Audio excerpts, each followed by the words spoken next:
आज मैं आप लोगों के बीच बीए पार्ट 1 फर्स्ट पेपर के संबंध में टॉपिक होगा राज्य,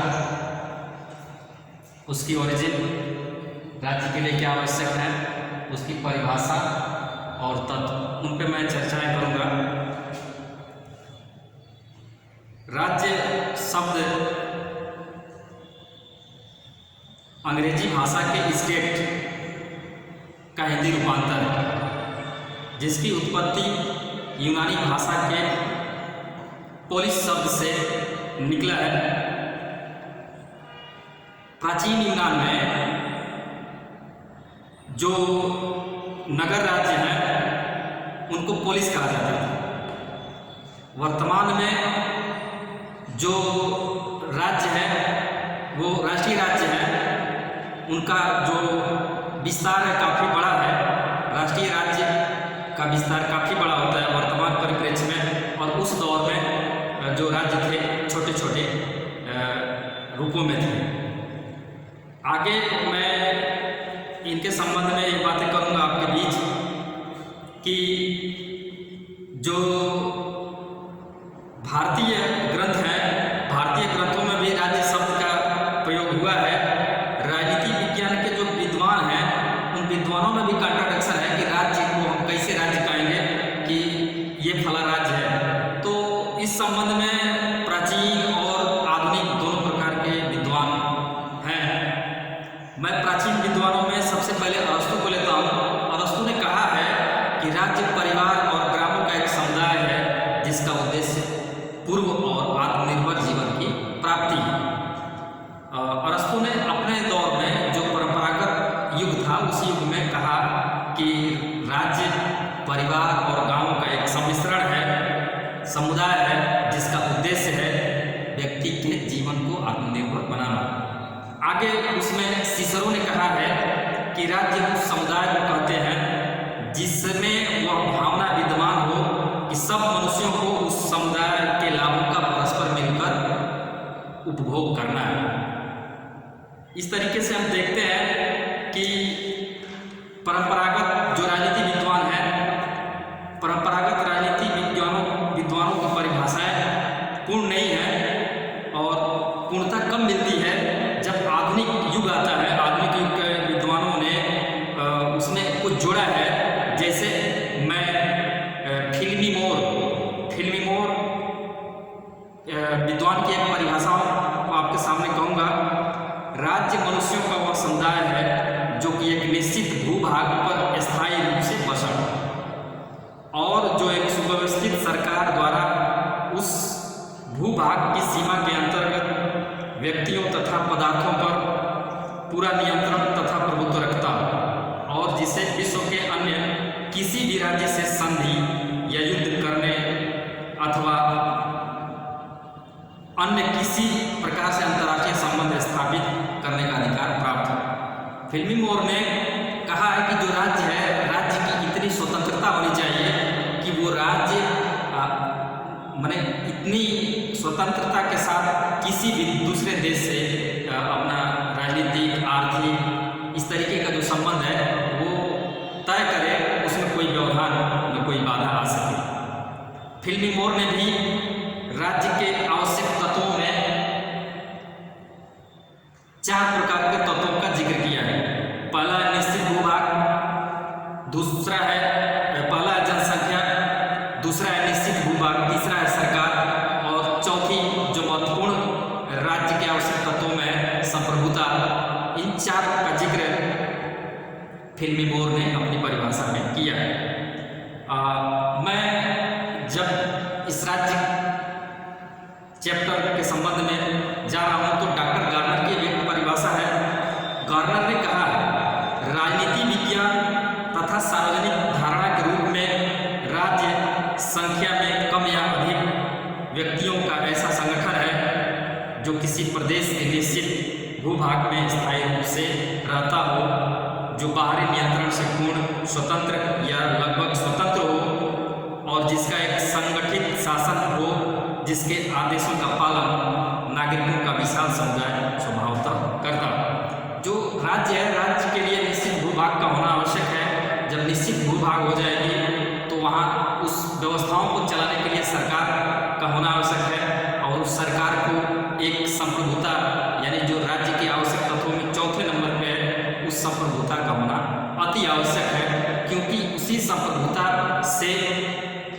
उस राज्य की पहचान है और उस राज्य की ताकत है। जैसे आपने सुना डॉक्टर गार्नर के अनुसार कि जो राज्य है एक विशाल समुदाय पे अपना नियंत्रण बना के रखा है, उसके पास काफ़ी ताकतें होती हैं। जैसे हम और बहुत सारे लोग समझते हैं कि ये जो ज़मीनें हैं, ये जो ज़मीनें हमारी हैं, लेकिन ये ज़मीनें स्टेट की हैं, राज्य की हैं ये ज़मीनें। ये ज़मीनों के लिए हम समझते हैं कि हमारे खतौनी में, हमारे खसरे में हमारा नाम है तो ये हमारा है, लेकिन नहीं, इसको राज्य जिस दिन मन बनेगी वो अपने उस ज़मीन को अपने अंडर में ले लेगी। जैसे हम देखते हैं कि ये 4 लेन 6 लेन और जहाँ पे रेल लाइंस निकलती हैं, वो ज़मीनें भले ही आपके कब्जे में हैं, लेकिन वो ज़मीनें राज्य की हैं। राज्य उसका एक उचित मुआवजा देके आपको मैंने ये ना फील हो कि ये मेरी ज़मीन को हड़प रहा है राज्य, तो वो उचित मुआवजा देके उस ज़मीन को आपसे ले लेता है और जो देश के विकास में रास्ते हैं, रेल पटरियाँ हैं, उन पटरियों को लगाता है। तो वो संप्रभुता उसके हाथों में नहीं रहता, तो वो हमसे वो जो ज़मीनें हैं ले नहीं सकता। तो आगे मैं राज्य के आवश्यक तत्वों में नंबर 1 पे चर्चा करूँगा। डॉक्टर गार्नर ने भी, फिलिमोर ने भी, याद रखिएगा परीक्षाओं में पूछता है कि राज्य के आवश्यक तत्व कितने हैं। तो राज्य के आवश्यक तत्वों की जो संख्या है वो संख्या 4 है, लेकिन परीक्षाओं में होता क्या है, परीक्षाओं में एक पन्ना आप लिख डालते हैं, वो 1 लाइन का उत्तर होता है। उसमें आपको ये बतलाना है कि राज्य के आवश्यक तत्व 4 हैं। बस नंबर 1 जनसंख्या, दूसरा निश्चित भूभाग, तीसरा सरकार, चौथा संप्रभुत्व। बस ये उत्तर हो गया, इनके 2 नंबर मिल जाते हैं।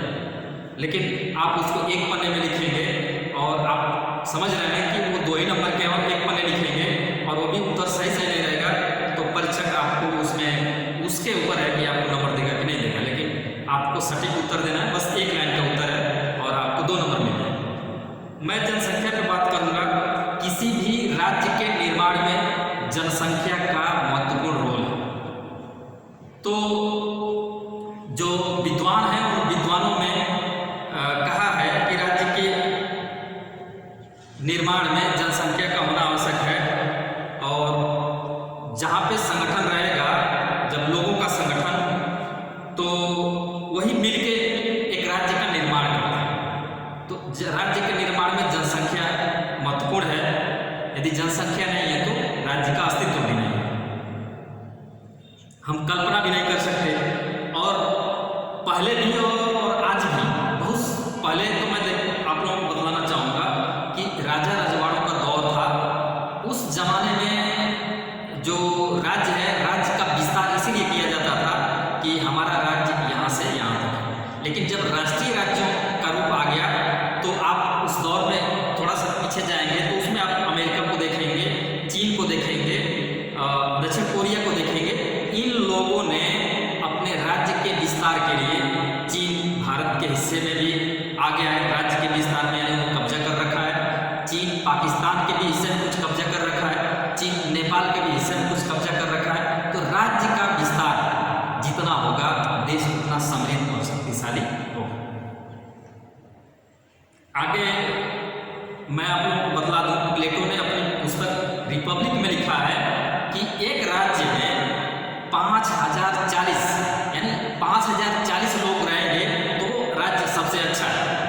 उस परिप्रेक्ष्य में प्लेटो के जो दौर है 356 BC के, तो उस दौर में बताइए 5040 लोग एक राज्य में रहेंगे तो सबके पास आसानी से सुविधाएं मुहैया हो जाएंगी।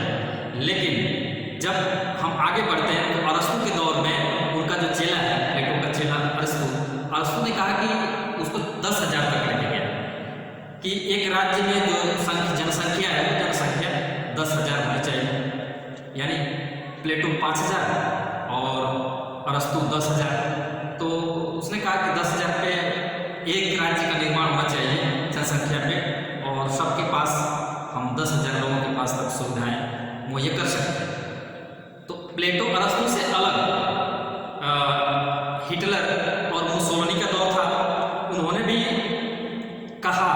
कि जो राज्य है, राज्य में अधिकतम जनसंख्या रहनी चाहिए। ज़्यादा से ज़्यादा जब जनसंख्या रहेगा तो शासक को ज़्यादा से ज़्यादा लोग मिलेंगे अपने शासन के लिए। तो शासक हमेशा चाहता है कि हमारा जो शासन है वो शासन ज़्यादा से ज़्यादा लोगों पे कायम रहे।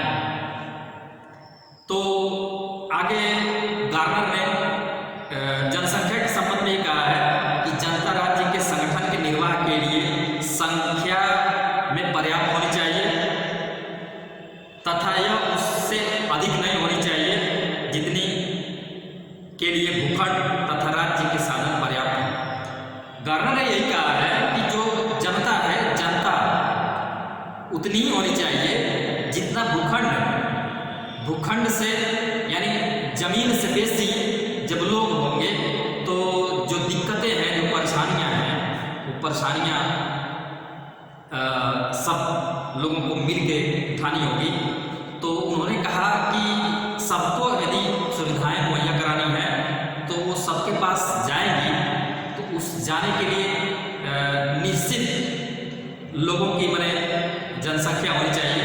वो जब जनसंख्या ज़्यादा होगा तो लोग सुविधाओं से बरी हो जाएंगे। आगे इस संबंध में अरस्तु ने भी कहा है कि श्रेष्ठ नागरिक ही श्रेष्ठ राज्य का निर्माण कर सकते हैं, अतः यह आवश्यक है कि नागरिक चरित्रवान।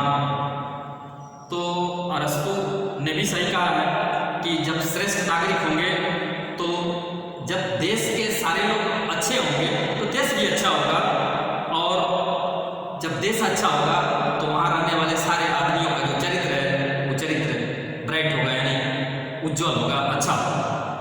तो हम देखते हैं क्यों भारत को बहुत पहले ऋषि मुनियों के दौर में, भारत को ऋषि मुनियों के दौर में जो उपलब्धि हासिल थी और जो दुनिया में कहा जाता था कि भारत जो राज्य है, भारत जो देश है, उसके लोग काफ़ी सहनशील है ना।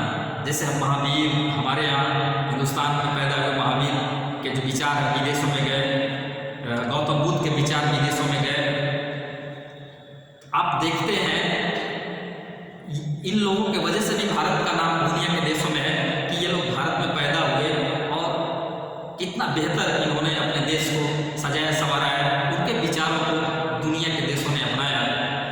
राम के विचारों को बहुत सारे देश अपनाते हैं। मॉरिशस दुनिया का सबसे पहला जनसंख्या में पहला है मुस्लिम कंट्रीज देशों में, लेकिन मॉरिशस में भी हम लोगों के जो लॉर्ड है राम, उनके विचारों को वहाँ पे लोग एक्सेप्ट किए हुए हैं। ऐसा नहीं है कि बस जो धर्म है उस धर्म के विचारों को नहीं, दूसरे भी विचारों को लोगों ने अपना रखा। तो राज्य के आवश्यक तत्व में सबसे पहले जनसंख्या का होना अति आवश्यक है। जनसंख्या के आगे दूसरा है वो निश्चित भूभाग। निश्चित भूभाग के संबंध में आप समझिए कि हम खड़े किस पे होंगे, खड़ा होने का आधार क्या होना चाहिए। तो राज्य के निर्माण में जनसंख्या के बाद दूसरा स्टेप है निश्चित भूभाग। एक निश्चित आकार हो कि हम यहाँ पे एक राज्य का निर्माण करेंगे, तो निश्चित भूभाग होने आवश्यक है। तो निश्चित भूभाग के संबंध में विद्वानों ने कुछ अपने विचार रखे, वो आपके सामने पेश कर रहा हूँ। जैसे ब्लंटसली ने कहा है कि जैसे राज्य का वैयक्तिक आधार जनता है, उसी प्रकार उसका भौतिक आधार प्रदेश है। जनता उस समय तक राज्य का रूप धारण नहीं कर सकती जब तक उसका कोई निश्चित प्रदेश न हो। जैसे हम देखते हैं कि जो भी स्टेट बनते हैं तो भौगोलिक रूप से और भौतिक रूप से जमीन होगा तभी वो स्टेट बनेगा। जैसे आप लोगों को मैं दिखवा दूँ कि पूर्वांचल राज्य बनाने की मुहिम चल रही है कि एक पूर्वी अंचल में हिंदुस्तान के एक और अलग राज्य यानी उत्तर प्रदेश से कट के एक पूर्वांचल राज्य का निर्माण हो। तो पूर्वांचल राज्य तभी बनेगा जब उसका एक निश्चित भौतिक आधार होगा, यानी जमीन होगी। और वो जमीन तो है, उसको आप देखेंगे कि अब उत्तर प्रदेश को मैंने डिवाइड करके उसमें कितने मैंने कितने जिलों को बाहर करेंगे कि एक स्टेट बन जाए, जैसे बिहार को डिवाइड करके झारखंड बनाया गया और उधर एमपी मध्य प्रदेश को डिवाइड करके छत्तीसगढ़ का निर्माण हुआ। उसी तरीके से जब तक ये भौतिक रूप से समझ ना आ जाए कि एक अच्छी माने एक कम से कम न्यूनतम जनसंख्या मिले, तब वो जाकर राज्य पूर्वांचल राज्य का निर्माण हो सकता है। तो निश्चित भूभाग का होना भी आवश्यक है। और आगे मैं आप लोगों के बीच एक और थोड़ी सी बात, जैसे 1947 में देश की आज़ादी के अमल चल रहे थे, उस दौर में पाकिस्तान भी एक अलग देश बनने के माने उत्साह में एक काफ़ी प्रयासरत था। और 14 अगस्त 1947 को उन्होंने भारत से अलग होने का अपना ऐलान कर दिया।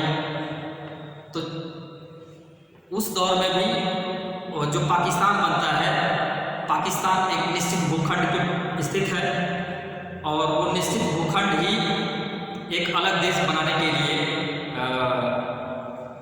उसके लिए एक आधार बन जाता है। यदि वो भूखंड नहीं होता तो पाकिस्तान नहीं बनता, लेकिन भूखंड था और भूखंड था तो एक अलग देश धर्म के नाम पे पाकिस्तान की नींव पड़ गई और पाकिस्तान 14 अगस्त 1947 को बन गया। आज़ादी के हम लोग अपनी जश्न आज़ादी 15 अगस्त 47 को मनाते हैं, वो अपनी जश्न आज़ादी 14 अगस्त 47 को मनाते हैं। निश्चित भूभाग के बाद है सरकार, तीसरा है सरकार। सरकारों का क्या रोल है उसको आप लोग समझिएगा। जो सरकार है राज्य का एक संगठनात्मक तत्व है। किसी निश्चित प्रदेश के निवासी तब तक राज्य का रूप धारण नहीं कर सकते जब तक कि उनका एक राजनीतिक संगठन न हो।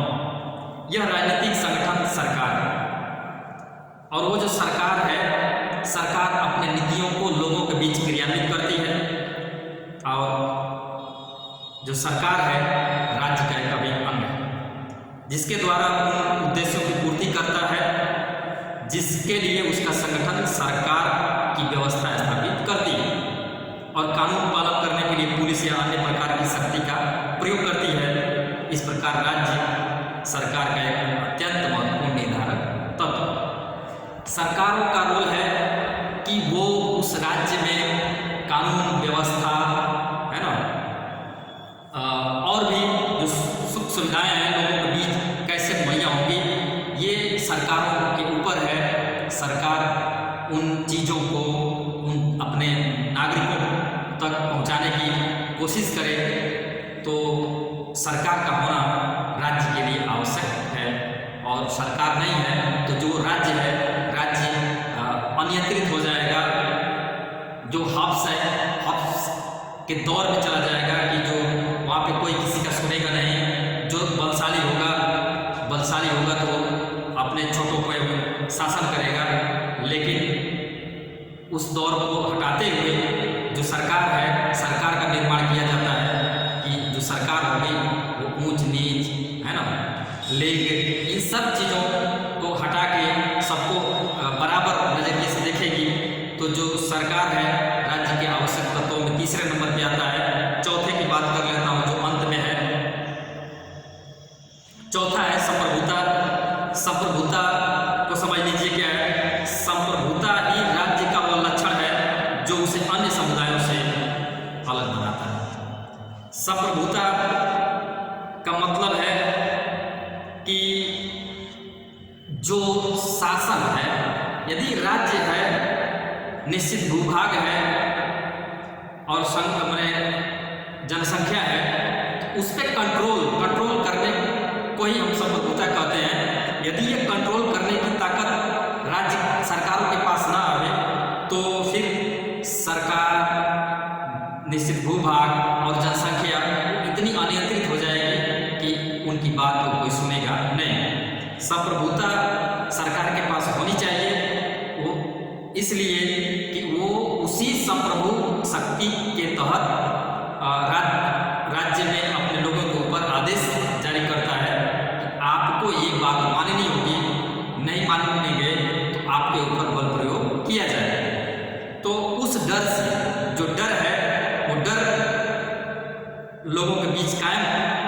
किए रहता है संप्रभुता। यदि संप्रभुता सरकार के पास नहीं होता तो लोग सरकारों से नहीं डरते।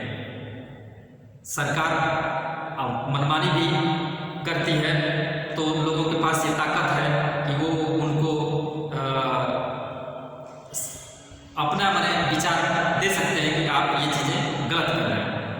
तो संप्रभुता हम देखते हैं कि जब भारत गुलाम होता है तो गुलामी के दौर में जो संप्रभु ताकत थी वो संप्रभु ताकत अंग्रेजों के हाथों में थी। यानी अंग्रेज जो फैसला लेगा उस फैसले को यदि थोपता है तो जो लोग हैं उस लोगों को मानना हो। उसी तरीके से जो संप्रभुता है वो संप्रभुता सरकार के पास है।